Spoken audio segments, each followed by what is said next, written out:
Il n'est pas rare que quelqu'un essaye le jeûne intermittent et qu'il découvre qu'il doit non seulement faire face à la faim, mais aussi à des troubles du sommeil.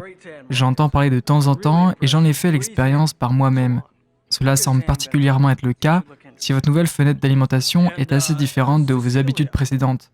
En fait, il est logique que le jeûne perturbe initialement le sommeil, et j'expliquerai pourquoi, mais il est intéressant de noter qu'après quelques jours, le jeûne intermittent devrait vous permettre de mieux dormir. Premièrement, il y a plusieurs raisons pour lesquelles le jeûne rend initialement le sommeil plus difficile, et l'une d'entre elles pourrait être que lorsque votre corps tire plus d'énergie du métabolisme des graisses, qui se produit pendant le jeûne intermittent, il y a une augmentation de l'orexine, un neuropeptide qui stimule l'éveil. Mais ce qui est probablement plus important, c'est la façon dont le jeûne intermittent affecte votre rythme circadien, votre horloge biologique. Nous sommes tous conscients que voler à travers les fuseaux horaires nous laisse une sensation de pendant quelques jours, parce que l'horloge interne de votre corps s'attend, par exemple, à ce que ce soit le matin. Mais après votre descente de l'avion, le soleil se couche déjà. Une fois que votre rythme circadien s'est adapté au nouveau fuseau horaire, en étant exposé à la lumière et à l'obscurité au bon moment, vous sentez alors mieux, mais vous devez à nouveau faire face au décalage horaire lors du vol de retour. Le docteur Charles Héret, chercheur principal au Laboratoire national d'Argonne dans l'Illinois, a mis au point un régime alimentaire conçu pour atténuer considérablement les symptômes perturbateurs du décalage horaire. Le régime alimentaire est un processus de 4 jours impliquant un jeûne léger. Le premier jour, vous mangez, le lendemain, vous faites un jeûne ou mangez très légèrement des choses comme une soupe légère ou une salade, puis le troisième jour, vous pouvez manger à nouveau, et le quatrième jour, votre jour de départ, vous faites un autre jeûne léger.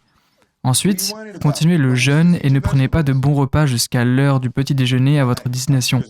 J'ai personnellement essayé quelque chose de similaire à quelques reprises lors d'un voyage. Je ne commence pas 4 jours à l'avance, je ne mange rien le jour de mon vol, rien dans l'avion, et je prends ma première bouchée à l'heure du déjeuner après mon arrivée en Amérique. Cela a étonnamment bien fonctionné, puisque ça a facilité mon endormissement au bon moment, le jour de mon arrivée, et je n'ai presque pas ressenti l'effet du décalage horaire. Cela fonctionne en raison de la façon dont la nourriture affecte le rythme circadien. Le corps ne possède pas une seule, mais plusieurs horloges biologiques différentes influençant le rythme circadien. Il y a une sorte d'horloge maîtresse qui tourne dans le cerveau, et c'est ce qu'on appelle le noyau suprachiasmatique, et il est très sensible à la lumière bleue. C'est pourquoi il est important de ne pas trop regarder les écrans avant de se coucher, ou d'au moins arrêter de les regarder une demi-heure avant. Pour retourner aux horloges biologiques, outre celles du cerveau, il existe d'autres horloges dans le corps que l'on trouve dans des organes comme le foie, les reins, le pancréas et le cœur. On les appelle des oscillateurs périphériques. Alors que la lumière affecte le plus l'horloge de votre cerveau, votre nourriture et le moment où vous la mangez sont le principal contrôleur de ces horloges périphériques.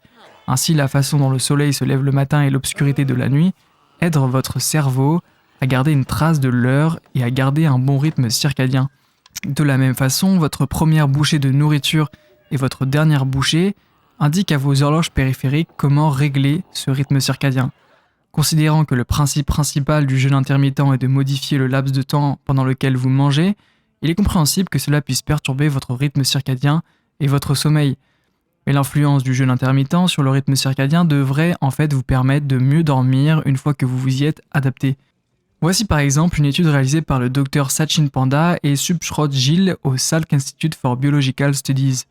Ils ont créé une application pour smartphone facile à utiliser qui permettrait aux gens de consigner leurs habitudes alimentaires. Ce qu'ils voulaient suivre, c'était dans quelle mesure les gens consommaient autre chose que de l'eau. Ils ont constaté que si la plupart des gens estimaient que leur fenêtre d'alimentation était inférieure à 12 heures, eh bien en réalité, elle était d'environ 3 heures plus longue que ça.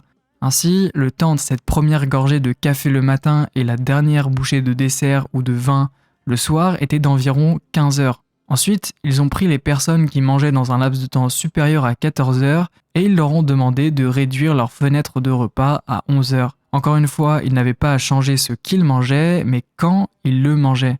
Les résultats ont été qu'ils ont perdu du poids, qu'ils se sont sentis plus énergiques et qu'ils ont beaucoup mieux dormi.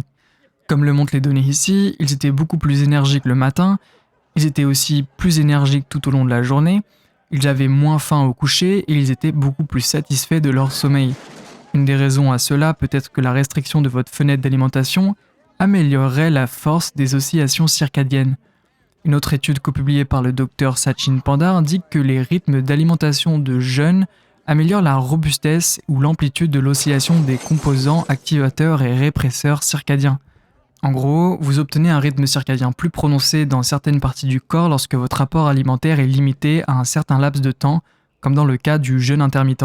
Ici, sur la figure 3, nous voyons que l'oscillation circadienne est beaucoup plus prononcée chez les rongeurs dont la prise alimentaire était limitée dans le temps. Je ne sais pas s'il est sûr de dire que cela conduit directement à un cycle veille-sommeil plus prononcé, mais une partie de la raison pour laquelle le jeûne intermittent améliore votre sommeil est liée au fait que votre corps préfère métaboliser les aliments à certains moments. Si vous pensez à la façon dont nous avions l'habitude de manger bien avant l'avènement de la lumière artificielle, la plupart de nos repas se faisaient pendant la journée, étant donné que nous ne sommes pas et que nous n'étions pas des créatures nocturnes.